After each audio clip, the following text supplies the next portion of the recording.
后来继续来看国道1号中华路段，昨有7台车连环车祸，讲肇事的大货车的驾驶竟然是无照驾驶，佫疑似是赛车咧讲电话才会出车祸。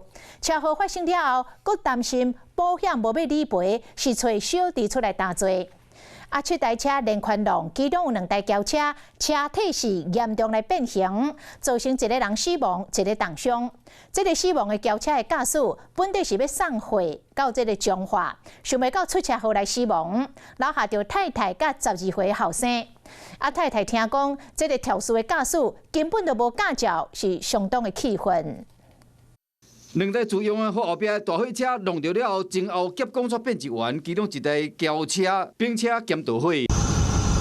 昨早起11点外，国道1号中华路南的路段发生连环车祸，造成1死1伤。依照警方调查，大货车姓张的驾驶无照赛车，佮敢若是哪赛哪讲电话，造成7台车的连环车祸。经查说，72年次的张姓男子，他因为无照驾驶，当心肇事后，保险公司无法理赔。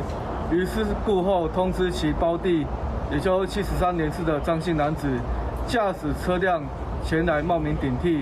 姓张驾驶因为无驾驶执照，所以讲烦恼保险公司唔赔，事后就找小弟冒名来食罪。警方伫今仔日移送。 这台白色的车规拢变形，车内姓黄的驾驶送去病院急救，嘛是无效。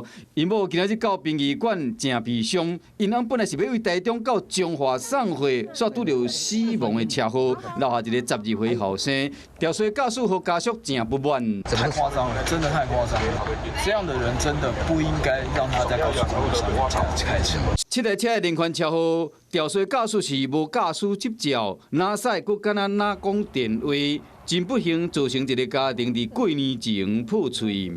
Hello， 我是庄慧琪。想要抢先掌握最及时的新闻资讯吗？赶快订阅、按赞、开启小铃铛，锁定华视新闻 YouTube 频道。